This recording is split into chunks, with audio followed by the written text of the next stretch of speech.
Okay, welcome to Together Marketing Rescue. Today we are welcoming Shaquille Riston, MBA, founder of Riston Financial Services Service Group, based in Cincinnati, Ohio. Since 2020, Shaquille has been committed to enhancing financial literacy and providing innovative accounting solutions under the motto, "Start small, finish big." Love that. Her firm specializes in small business accounting, bookkeeping, finance, insurance, and debt solutions, aiming to build lasting relationships and empower clients to achieve generational wealth.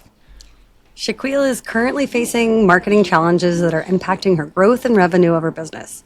She is struggling to track how clients and potential clients discover her services and looking for a system to put in place to follow through with this information.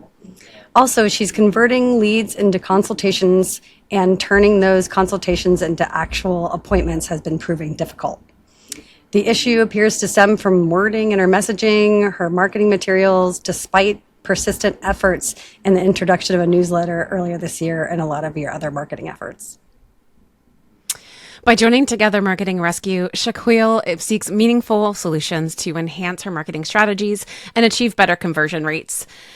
Fantastically, and good news was she is open to implementing new approaches and is eager to collaborate with our panel of experts right here in this lovely little space, as well as our listening live members of Together Digital, to develop marketing materials that effectively lead to client conversions. Shaquille is also preparing to launch Profit Pathways, an 18-week financial literacy program for small business owners. So yay for that. We love to support our small business owners, and aims to strengthen her marketing and sales efforts to support this initiative and her overall business growth goals.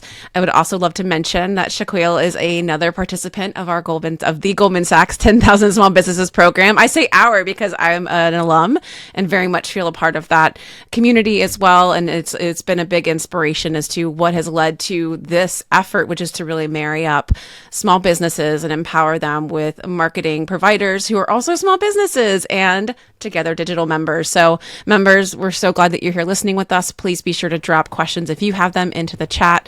Shaquille, thank you so much for being with us today. Yes, thank you so much for having me. This is an awesome and amazing opportunity, and I'm ready for some great feedback. Wonderful. All right. Shaquille, could you share a little bit with us about the story behind Riston Financial Services Group and what inspired you to start your own accounting firm? And also, I would love to hear, just to add to that, a second half, like why focusing on small businesses? Yes, of course. So I am passionate, very, very much so passionate about what I do and in this field. So I have my bachelor's degree in accounting, MBA in finance. So I started in corporate accounting. As we all know, that journey can be, an up and down. I mean, I was working in holidays. All the quarter closes, all that stuff. I was always in the office. But I enjoyed what I do. But COVID happened. And so essentially when COVID happened, that was me. I was working with Robert Half, and I was kind of on the bench, which means if you're on the bench, you're kind of the first ones to go when things like this happen.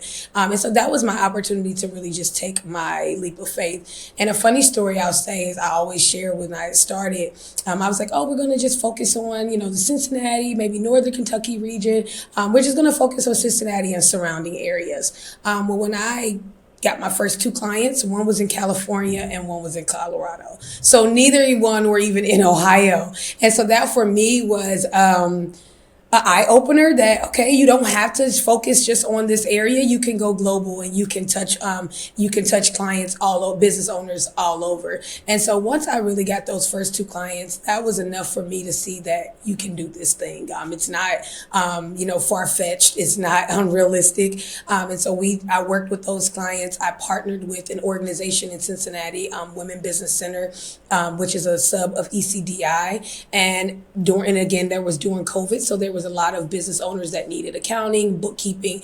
There were resources that were being provided to help these business owners kind of clean up their books. And so that's where a lot of my platform in Cincinnati pretty much came, me helping those clients and building out what they needed. And why small businesses? I'm very unique in what I do. I'm not your typical accountant. I love to say that. I'm colorful. Everybody thinks, or not everybody, but most people would say like accountants are pretty boring. They're black and white. They just go, they number crunch and they send reports. And I am not any of that. And so I really pride myself on being unique in what I do, being able to explain things in basic terms that, sometimes a business owner may not know that, but they don't want to say that they don't know that, or they feel guilty for not knowing a certain thing about their business or not knowing how to interpret the numbers per se. And so that's where I came in, willing to be, being a person that they can trust, being relatable, and also knowing that, hey, I'm a small business owner too. And so I relate to you in those aspects of where you struggle. And together we'll work through the numbers, we'll clean up things, we'll understand, we'll put processes and procedures in place. And we'll start small and we'll finish big. And so that's where also the motto came from, because I'm a small business owner. We start small, but we have big dreams. And I also wanted to have that motto as start small, finish big, because sometimes as small business owners, we think this stuff is not that important. You're like, oh, I'm just getting started. I haven't made it as much yet. But this is so crucial in the very beginning, probably when you haven't even made $1 or maybe made $10, than it is to wait till the business is taken off and now the money is coming in, the revenue, and now we don't have any accounting, finance systems in place. And so for me, I love to tell my clients, yes, we may be starting small, but we're going to have a big hat on. We're going to think like big corporations. We're going to put processes and procedures in place like big corporations, because we're going to finish big, even though we may be starting small. I love that. And by the way, cheers to you for being fearless and taking the leap of faith.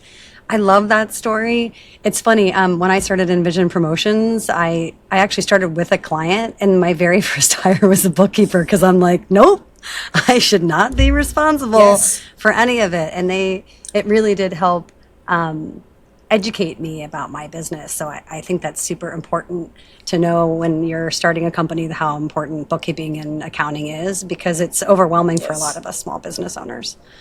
I do want to ask you a question. So I went to your website, love the images, like you are just bold and fearless. It really represents your personality.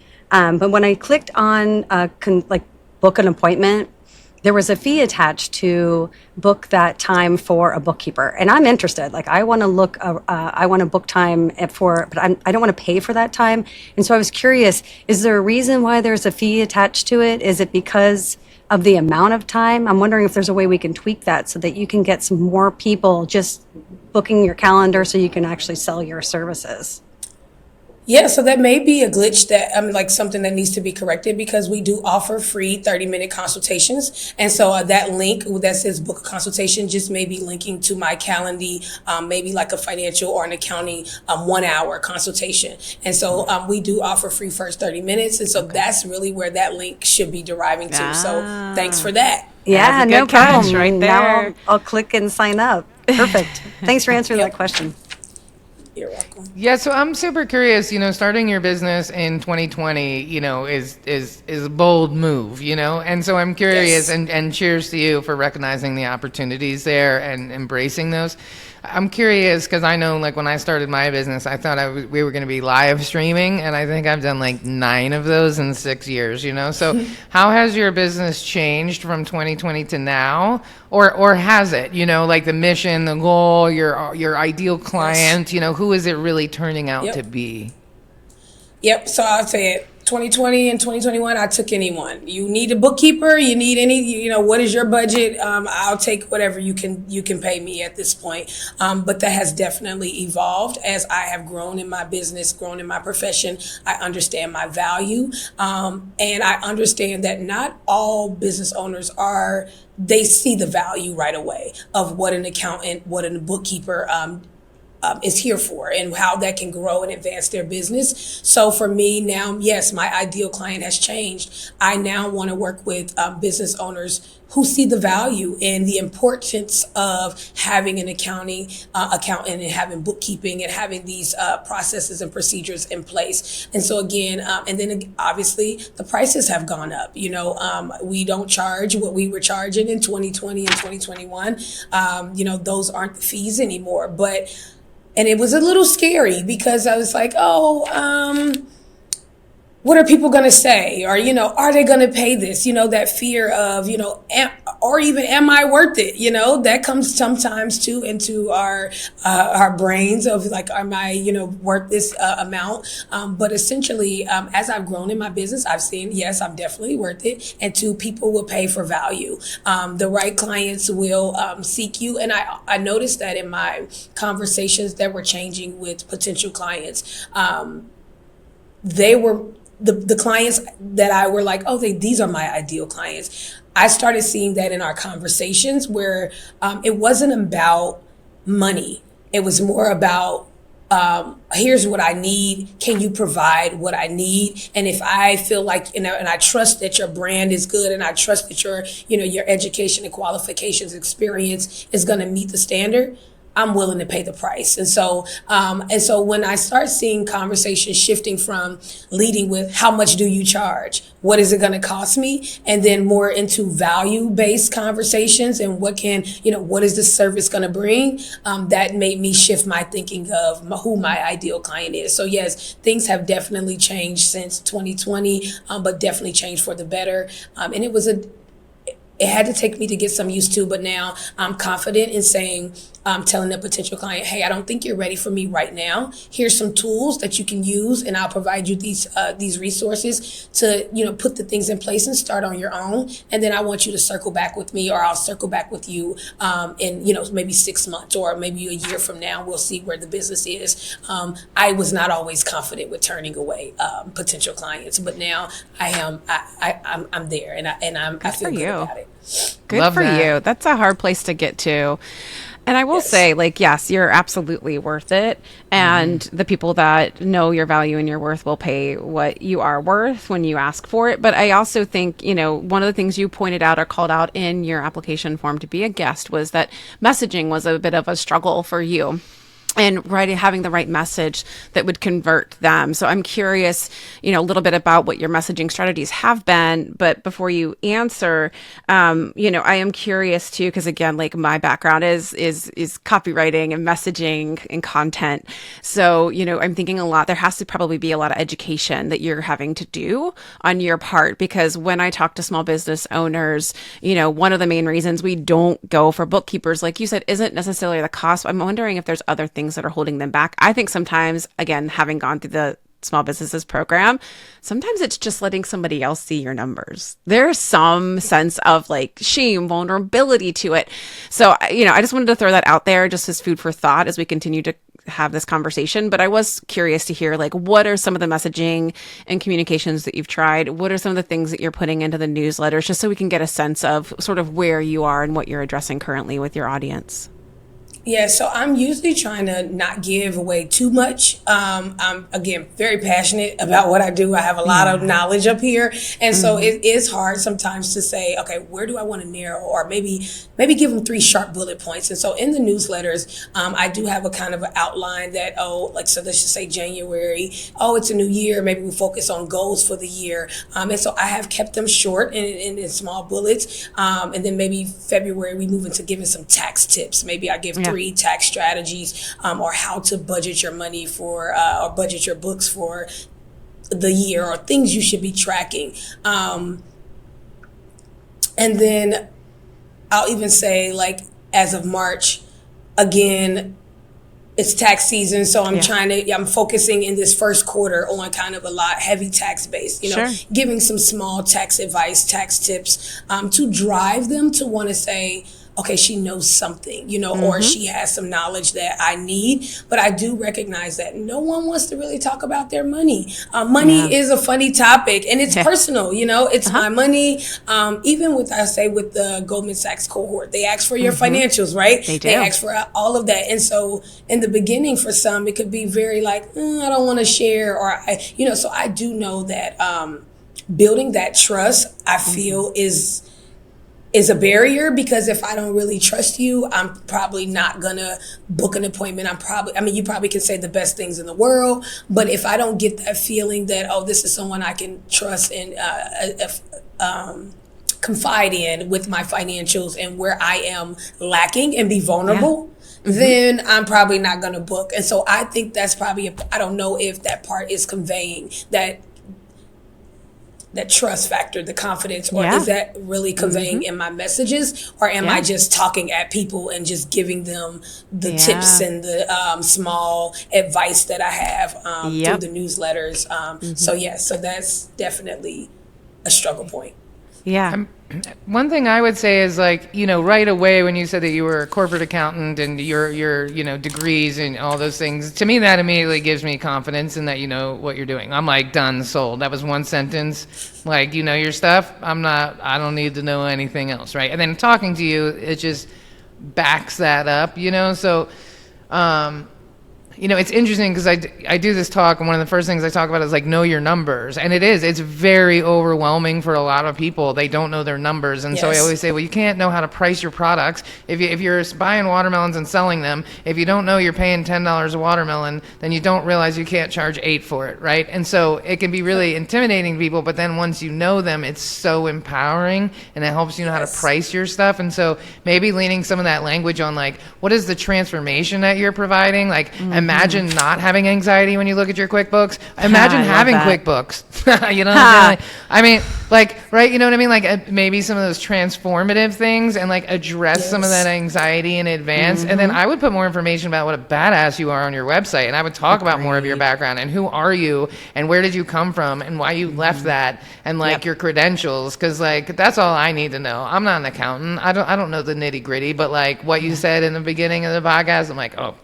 She can handle my little small business stuff, no problem. Right. So that kind of leads me to my next question. Who is your exact ideal client?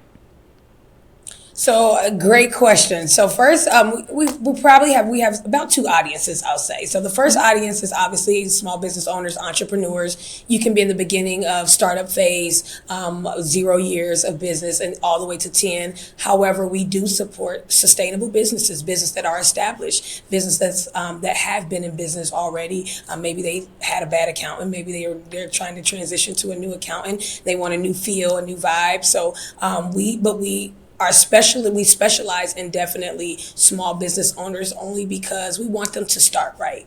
A lot of times, we just start. We do the best we can with what we got, and we love what we love, and we're passionate about our businesses. And so we go for it, and that's all great. And so, yes, we are definitely all in and helping those business owners that may have just started with what they had, and they kind of ran, and maybe the business took off, and now they need some backtracking, they need some cleanup, they need some things done. But we also are very passionate with starting with those businesses that are in their very beginning stages, that may be curious on how to start the proper way. What should I be tracking in the very beginning? And then we also support organizations that have maybe small or non-existent financial and accounting departments. And so if you're in those two categories, that is our audience. Okay. Yeah, I was going to back up exactly what Molly said in terms of you have the credibility, you have the knowledge base, and you know what you know. Like, you are the person that people need to go to if they need an accountant for a small business or established business. I'm wondering and it sounds to me like your newsletters are right on the money. Like, you're offering the right kind of tips, like you are knowledgeable, you're providing content that they find relevant.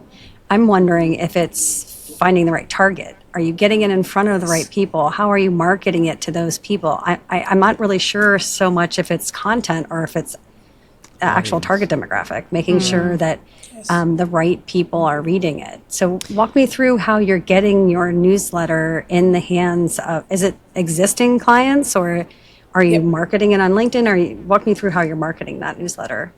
So the newsletter, really, I'm doing it through MailChimp, and it's really a list of people that have either subscribed from the website or emails that I've compiled from being at events, getting business cards, and I put them into my CRM. And so it's probably like over 1,000 businesses or people. And so, so that's kind of the list that I have, and I've been working off that. But I do think, to go back to Molly's point, I do think even in my wording, it is more informational, then it could be what's your stress, what's making you worry, what's keeping you up at night, is it the numbers, is it like what's your pain point? So I'm not taking a target of what's the issue. I'm more like, I know what their issues is, here's the information, and they're Here's more the like answer you didn't ask for. Yeah, here's the answer you didn't ask for, when really if I probably targeted what they're experiencing or what's wrong or what the headache may be or the confusion, then that may have a better outcome. But so I am using a list that's probably 5 years old of just of what I've compiled all during my speaking engagements, going to seminars, workshops, networking. I get a business card, I'll drop it in there. And so that's kind of the list that I've been using and going off of. Make that list work for you because you've worked so hard to build it. A couple tweaks I would do on your form to sign up for the email, start segmenting. You have two distinct audiences, your small business owners and your businesses that are established. And because they're going to have different needs, but they're also going to have different barriers, right? So if you can start to begin to segment that list of people, you can then start to tailor a little bit of your messaging to be a little bit more personalized. I know personalization gets scary because it's like, it feels like more work, but it pays off when you're actually speaking to the right people at the right time in the right place. And then I would also look at, letting them self-identify. So when they come to your website, add a navigation and have it say, here's who I serve. Which one of these are you? That way you can kind of even just kind of guide them to the right content, even on the website. Let them self-identify so that they know that you specialize in these two areas. And I agree with what Molly said too, speaking to that vulnerability, speaking to that fear, to build that trust, but then also to Bridget's point too, which I thought was wonderful. It's like, you're a badass former corporate accountant and you are here to empower small businesses. You are making a deliberate choice in who you're serving. And that in turn kind of empowers the small business owner to think, gosh, I would love to have somebody that has that kind of experience, right? Yeah. So breaking that down and like showing them you and like your strength and your personality. Like I think all three of us even agreed. We're like, move her picture up. Like we want to see her. We want to see you in that cool pink blazer. And we want to hear and learn about you because especially for these small business owners, you're a trusted partner. We don't want anybody just looking at our numbers. We don't want just anybody reconciling our accounts and telling us how and where and when to spend our money and how to budget possibly. But we need that. We do need that. And I also think that you had something important earlier to say too about, talking to those who are just getting started. And to those who are maybe waiting too long, it's like, don't wait till it's too late to get a bookkeeper. It is one thing that if you could take that mental load off of yourself, how much better would your business do if you didn't have to be worrying about the numbers and you could just focus on sales, marketing, your people, your business growth, your operations, all of those kinds of things. Yeah, and I would say, especially coming out of Goldman Sachs, right? Like, I know when I formed Heartcast Media, my company, I built it to sell. It was always, I'm building this company, I'm going to build a book of business, and I'm going to sell it one day. And so I've had an accountant from the very beginning because I knew that I wanted to sell the business one day, and I wanted to make sure, and so that's a sales angle in itself because, a lot of people think about their business as this like, I'm not going to say bespoke, but I just said it. I hate myself. I'm sorry. But they have this very, it's like the worst word in marketing, but they have this like personal connection to their business and like they have no idea like potential of selling it or concept. It's not on the table. It's just like their dream. And then there's other people that are like, nah, I'm going to build this for 4 years, get to 1 million, sell it to an SEO company. I'm hard selling myself right now on this podcast. Out to the universe. and then cash out, right? And so I need to make sure that my books are super solid from day one. And so it is not even it doesn't matter how embarrassing it is. I want to make sure that when somebody buys my company, they have accountant filed tax returns and bookkeeping from day one. And so I think aiming towards those people, you know what I mean? Like, being really clear on your messaging, right? Like I was even on your website, I would say like stress-free accounting for small businesses. Like, you know what I mean? Love because modern innovative quality accounting, that just sounds like what everybody else says. You know what I mean? Like, custom, stress-free accounting. Like, put me in, coach, no business is too small, but we're still going to finish big. That Yeah, I love that thing. line of yours too. I wanted to ask too. if you have that start small, finish big line anywhere because I love that. It's great. And that's what we all want, Yeah. Yep. I don't know if I have it on my website. I mean, I think it's somewhere on there. But It feels like your tagline. It feels like your tagline. Yes. Like, I don't know why it's Yes. not everywhere you go. That's another thing about building your brand and your positioning is you're going to sound and feel like a broken record, but every marketer knows this. You just kind of have to hit people over the head with it to the point that you're sick of it. And that's how you know they might have actually heard you at least once. Like that's because it takes like, I think 7 touch points, right? Sometimes to even just make the initial connection, much less, lock in them to consideration before you start bringing them down the funnel. So I would say just start thinking about that messaging. You said you do a lot of speaking. I think that's wonderful. Being a thought leader and in your community as a business owner, talking to other small business owners, that's fantastic. But I think you need to kind of get that drumbeat, those kind of consistent messages about who you are, what you provide, and what you do and why you're different. That little, and I know Goldman does that where they have your elevator pitch, but think about that. Really think about how you're making that unique and not, like Molly said, not sounding like everybody else. Take your unique perspective and positioning and make that your point of power and just kind of hit on it every time you speak, every time you show up in a room, put it on your business cards, put it on your website. Again, because people, when they see that consistency in messaging and brand, subconsciously that's building a trust and a relationship because all of a sudden they just know you for that thing. Yeah, I and love then that. let me All right, ask. I'm up for my next question. Am I ditching Okay, you, yeah, Mo? go for it. Go for it. So my background's in partnerships, and I see you as aligning beautifully with other lawyers and other services that are still reaching out to that same target demographic of new business owners as well as existing companies. And I'm really curious, have you talked to you can actually ask your existing clients who their attorneys are and who they bank with and those kinds of conversations to see if you could collaborate. So you could tap their audience and they could, you could promote their services to yours. So if one of your clients is looking for a new banker, or if one of your clients is looking for an attorney, you can offer that person's contact information as a service and they could do that for you as well. I love everything about partnerships. And I think that could be a really powerful way for you to grow is by aligning with some other companies. Have you thought about that? Are you currently working with other partners? So recently, I did partner with a lawyer who has brought me on to a new client that is a homeowners association that he is their attorney for, and so that is something very new that I have leveraged, and so that I see it working. But that's the first experience that I've had that. Where I'm like, okay, this is good. This is a partnership, and this can go both ways, So yes, that is something very, very new, and we haven't onboarded that client yet, but we will be doing that in the next couple of days. Well, I noticed on your website you work with a lot of really cool small businesses, and I'm wondering if you could even offer something, some of their food or some of a gift with purchase, where you're actually driving business to that small business by having someone come on board. Like there's really cool ways that you could collaborate on social channels with your attorney and give a shout out to him. He gives a shout out to you. It's just exposure. It's to the right target consumer.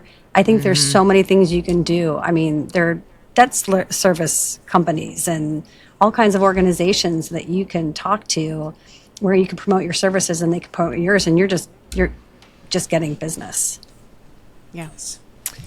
Going back to the website, I would encourage you to put your pricing on there because I think that is also really intimidating to people because accountants cost a wide swing of fees, right? And, some people charge $3,500 just to do your taxes and other people charge $800. And so, most people are very, nobody wants to get on a call neither side of the table and find out that it's too expensive for them. It's embarrassing for both sides, right? It makes the seller feel like they should discount something.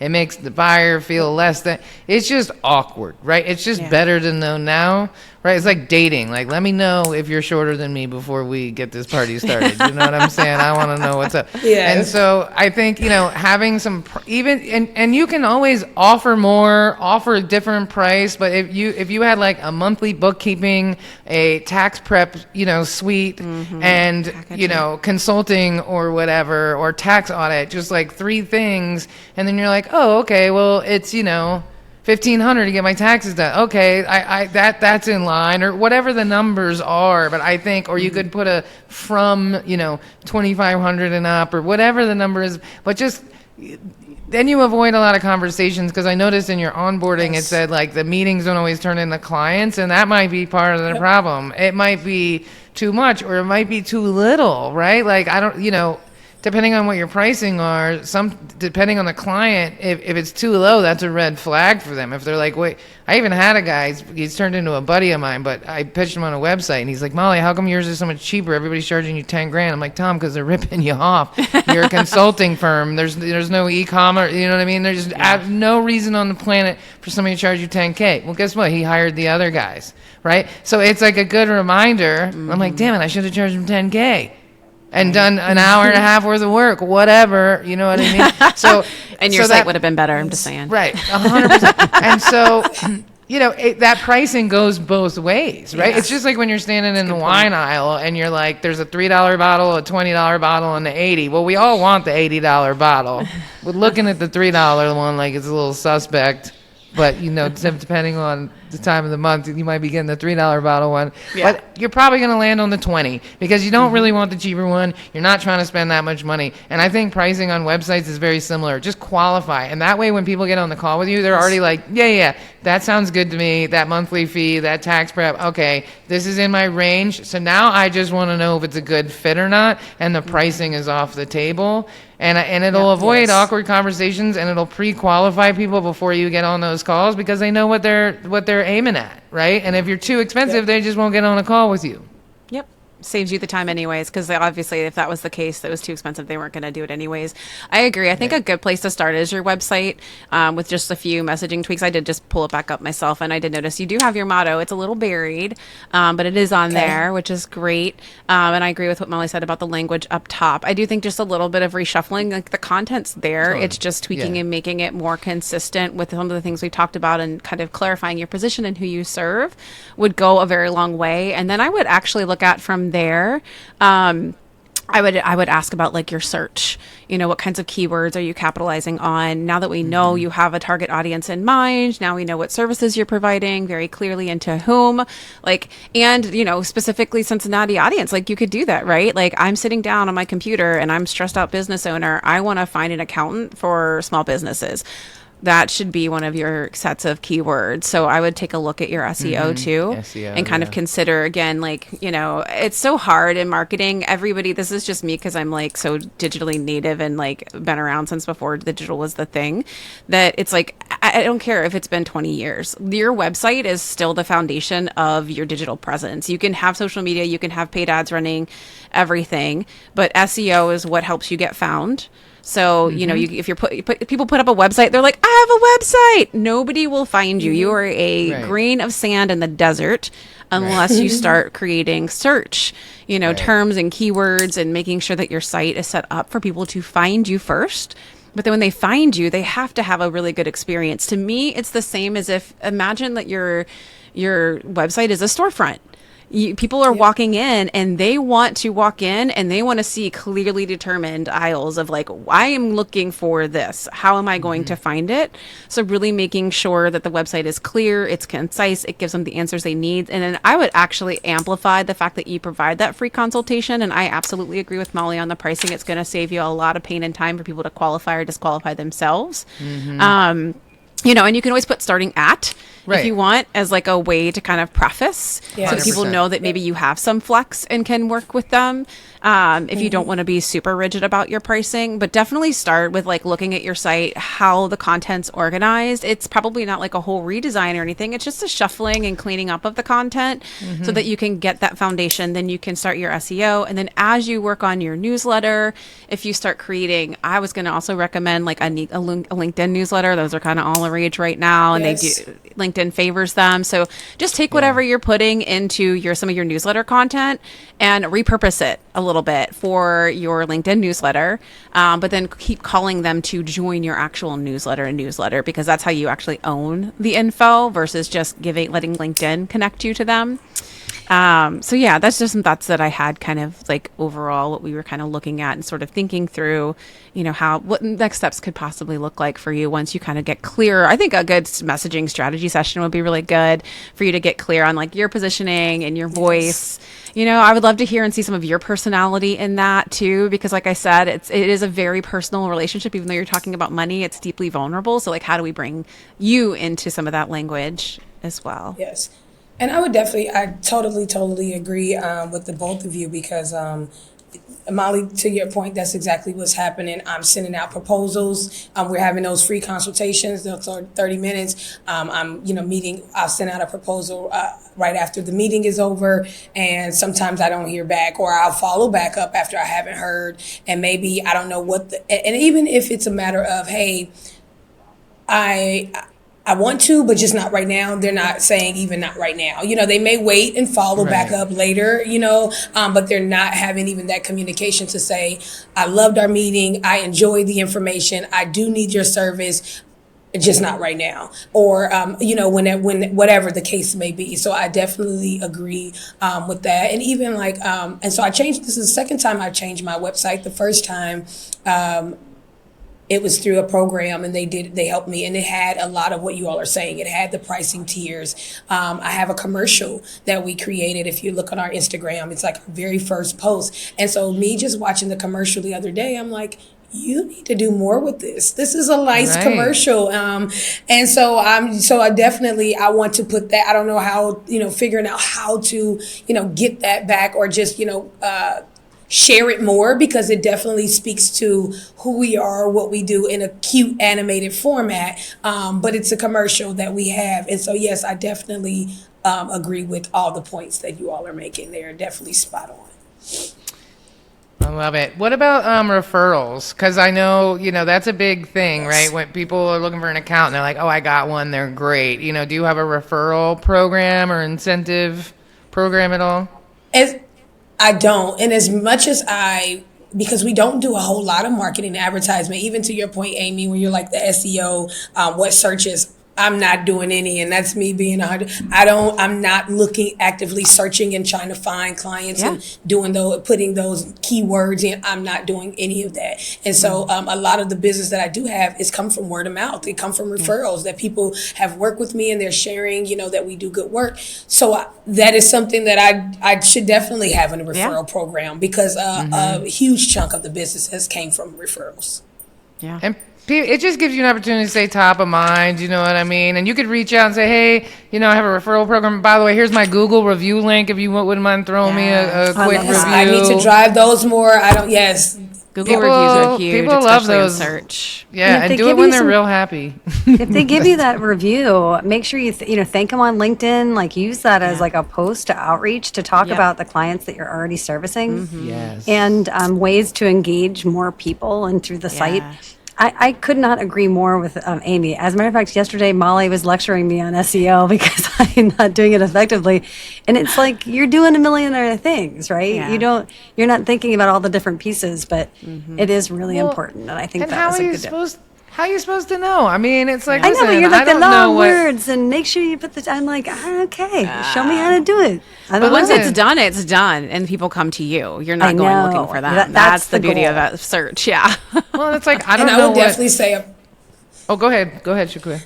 No, I was just going to say a plug also to the Goldman Sachs program, because that's a part of one of the modules we had to come up with keywords to drive our business, and what are we searching for? What would potential clients be searching for if they were looking for our service? So I have worked through and thought through some of those keywords. Just haven't put them into action. That's amazing. Yeah, that's amazing. Looking at your site, you've got testimonials there. I love Bridget's idea, and I could see that as a LinkedIn strategy. Whenever you're in person consulting with a client, if they're cool with it, be like, can we get a picture together?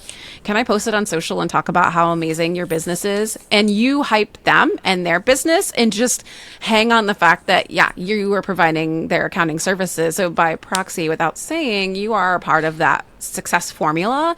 But what I would love about it is like, I feel like you got the logos up there, but because they're small business owners, I kind of want to see the faces. This is like super small creative direction here coming out of me right now, but I would love to see like the person, and then if you want to throw the logo on there with it, or they're wearing something branded, I don't know, like you don't have to go too crazy on it, but there's just something about seeing the people that you're working with and those stories, and then your personality again, to me, positions you very differently than really any other bookkeeper, right? Because usually it's just kind of about, here's the things that I do, and not about who the people that you also work with and serve. Because you are so passionate, I want to see that come through. And I think that comes through when we see more like human faces and not just logos everywhere. Nice. Yeah. I love it. Me I too. love it. You can steal those pictures from LinkedIn and just send them to your clients and be like, hey, is this cool? I want to use your image. Right. Well, some of Yeah. the ones that like when I would get together with sponsors for Together Digital, we would, if we were hanging out talking, we're getting ready to partner, we would do a selfie together. And those were our most liked posts, right? Because other Always. people who follow their business see it because I tag them as well. And, they're excited because they're partnering with an organization that has a great mission that they're aligned to. And then we're excited because they're a sponsor, a partner. And so it's like it's a win-win for everybody. And like I said, I think people just really, again, it's human nature for us to want to like and look at faces. So that's why I'm kind of thinking like on the website and then again on social, as Bridget was talking, I was like, oh, those would make some fun, posts for LinkedIn, is showing you like in the field doing the thing. It makes it more real and more human and gives people that sense of like, this is what it's like to work with Shaquille. So yeah. So And I'm really feeling curious, like what's like the horrible because I don't use, as much as I'm B2B, that is on my list, and something I've identified through the cohort is that I need to be on LinkedIn more. I need to be It's a good spot for posting you. and being more active on LinkedIn. And so that is definitely, you all are speaking right to me to keep Good. saying LinkedIn, because it's like, I know. yeah, what are you doing? Get on LinkedIn. B2B, yep. There we could go down that rabbit hole too. There's targeting and advertising you could do there. But I think Right. again, starting kind of with your foundation of your site and your messaging and positioning is a good place to start. Yeah, and just duplicating your newsletter on LinkedIn. Like when I do a newsletter, I put it on LinkedIn first, then I put it on my active campaign, and then it gets turned into a blog post on the website. Same exact content, copy and paste. It goes out Make to that all content those work lists. for ya. And so, yeah, your LinkedIn newsletter could be like your cornerstone content and give you something to talk about and something to post about and engage with people about on LinkedIn. It's a little more organic than all of a sudden trying to figure out what to post about. And everybody as soon as you start the newsletter, it'll invite everybody on your contact list. So then every time you publish a newsletter, it'll input a notification on LinkedIn and email them. And so it's like way better deliverability than MailChimp or ActiveCampaign, and free, by the way. Which is kind of crazy considering Nice. how We love expensive MailChimp and AC I have know, gotten. I right? mean, come on. You'd think they got those contacts for us. My God, the Right. amount of money they charge those bastards. But anyway, that's a different conversation. LinkedIn, that's a really organic, natural way for you to put some content out there and then not have to like fake the funk and figure out what to talk about. you And know? if you're throwing a shout out to one of your clients or one of your partners that you're working with, they will promote it, right? So then you're getting new registered users. They're going to like it. They're going to share it. They're going to be excited about it. So you could even make that a component of all of your outreach, is just including those shout outs and mentions, because you'll find that, just like Amy mentioned, when you're taking pictures with other people and you're posting it, you get so much more response than if it's just you or you're talking about something that you're working on. Indeed. And I love Molly's suggestion there. And I've always said it, even when I was like doing creative direction for, big Fortune 500 companies, is make your content, like work smarter, not harder with your content. Like Molly said, just take it and, rehash it. Because at the end of the day, while you might think every person in the world opens and reads and sees your email, they don't, so you can take that and multiply it and put it in a number of places. So for example, our Together Digital Power Lounge podcast, we do live. It used to be a webinar, then we expanded it to a podcast, but then we continue to do the live because I want eyeballs during the podcast. I want eyeballs and attention once it's published, and then afterwards when we're sharing it in our newsletters and our social media. So we're taking that one little piece of content and really maximizing it. So take a look at things like your newsletter and what you're doing and say, how can I break this into posts for social? How can I make this just copy and paste into LinkedIn for a newsletter? I think sometimes as small business owners too, we tend to get overwhelmed when people are like, make more content. You're like, I heard I've been doing so much. But it's like, okay, but don't overkill yourself. Don't kill yourself over it. Just take what you're creating and really maximize it. Just get it on any platform that you can. When you do a talk, if you've got kind of things that you've taken from those talks, how can that be like a freemium for people to sign up for your newsletter on your website? Things like that. You can really start to, again, work smarter, not harder when it comes to content. So when we throw content ideas at you, I don't want you to get overwhelmed. Just take each piece of content and look at it and say, how can I really break it up into a multitude of things to maximize the reach and the message? And those keywords that you came up with in Goldman, like throw those into a newsletter. Like long tail keywords are the jam right now, right? I've become like an SEO expert by accident over the years. Long tail keywords are where it's at. So not just accounting, but accounting for small businesses, accounting for small businesses in Cincinnati. Like they really want, and so you need to be a little bit annoying. Now, these AI programs will have you say small business accounting like 42 times in one blog. Don't do that, okay? But don't just say, we're an accounting firm, say we're a small business accounting firm, right? Like you just want to really think about those keywords and use them whenever possible, because then when you put it on your website, that's SEO content for your website. And so if you just have those keywords in mind when you write your newsletter, that's fresh SEO for your website. So it's just like Amy said, I was talking to somebody last week, and I think like Gary Vee and some of these people did a disservice when they're like, make more content. Well, listen, if you make bad content, you're just training people to ignore you, right? If you give me a donut and it sucks, don't give me 99 more. You know what I mean? Like, make me a pastry, take your time. I would prefer an eclair if I get to choose.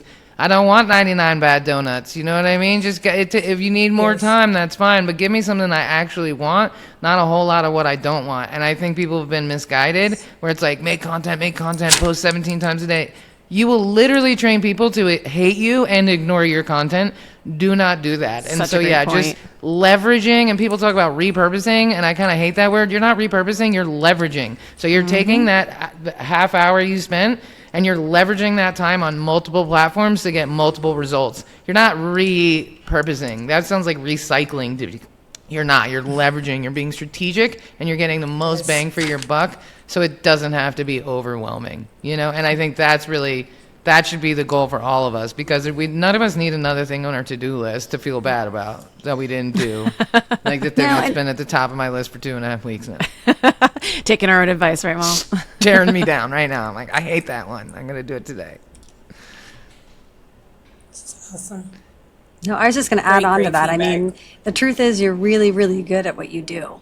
And you're really knowledgeable about your business. So just getting a little support and getting some help with all these different avenues, because it's a lot. I mean, look at all we've covered already. LinkedIn, newsletters, SEO, changing your website, putting your different services with the dollars up there. I mean, it's overwhelming. So just what do you think is something that you really struggle with? Is there one area where it feels very daunting? Because for me, it's content. And these guys will tell you, I'm constantly like, Molly's like, just post it. I'm like, I need it to be perfect, and my picture has to be right, and I don't know who to hashtag, and I find it so stressful. And so I don't know, content's mine. I don't know what your biggest struggle is. Content is definitely mine as well. So I will say I've gotten a lot comfortable with showing my true self. If you like on my Instagram, in the last couple months, I'm videoing in my office where I'm just going. I might have had to do a couple takes, but I'm just like, just go with it. I'm getting the message across. I'm showing my face more instead of hiding behind the post, and I'm not letting potential clients or my audience see kind of what do I really do.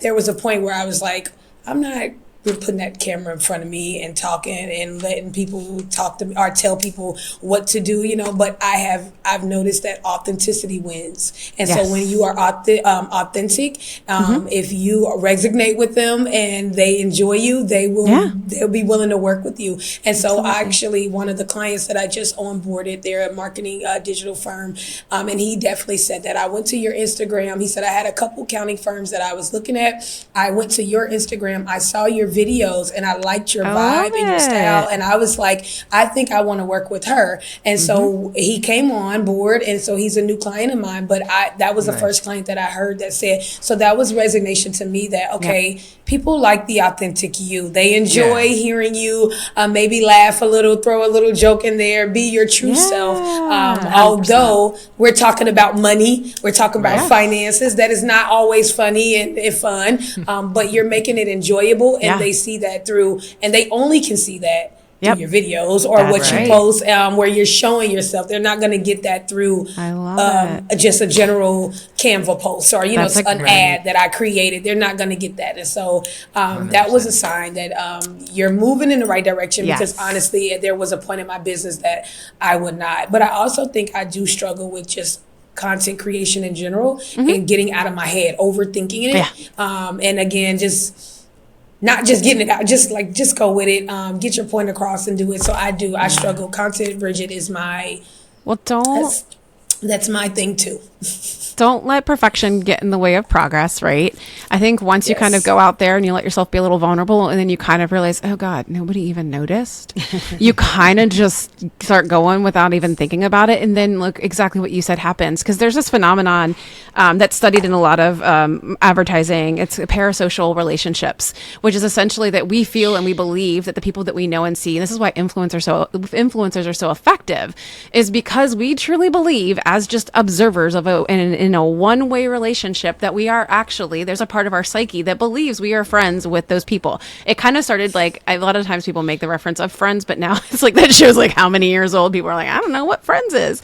Where we believed the friends on the show were our friends, right? The people we watch on TV, the influencers that we follow online. And every business transaction relies upon two things and comes down to two things: relationships and money. Those two things, really. So like if you can get ahead of that and start to kind of build and take advantage of that parasocial relationship aspect by putting yourself out there a little bit better and getting people to like you before they even learn about what you provide and what you do, they're already jazzed because they're like, yeah, I want to work with Shaquille. She is awesome. She is fun. She is engaging. And she, like Molly said earlier, I love that line, that stress-free accounting. Like you are taking that pressure off. You're bringing lightness to something that feels hard. And then the last thing I'll say is that do for yourself with what you tell small businesses to do is when bookkeeping is the thing that's holding you back from doing your business, you should not be the one creating and strategizing your content. You should, the same way that business owners should be farming out that work of accounting and bookkeeping, you should be doing the same. So I think that was a great question, Bridget. Say like, what is the pain point? What is the struggle there? And then when you identify that that's not your zone of genius, then don't touch it. If you can delegate it, delegate it. Nice. Indeed. Well, thank you so much for coming on the show today. We've really enjoyed, as you can tell, because we went longer than we normally do, but we really enjoyed chatting with you and seeing like your ambition, and you're very very clear on what it is that you do. In fact, I booked a discovery call with you while we were on this recording. I'm next. Hey, thank you. Yeah, I know, and I know Bridget's gonna too. That's why I had to get mine in before Bridget.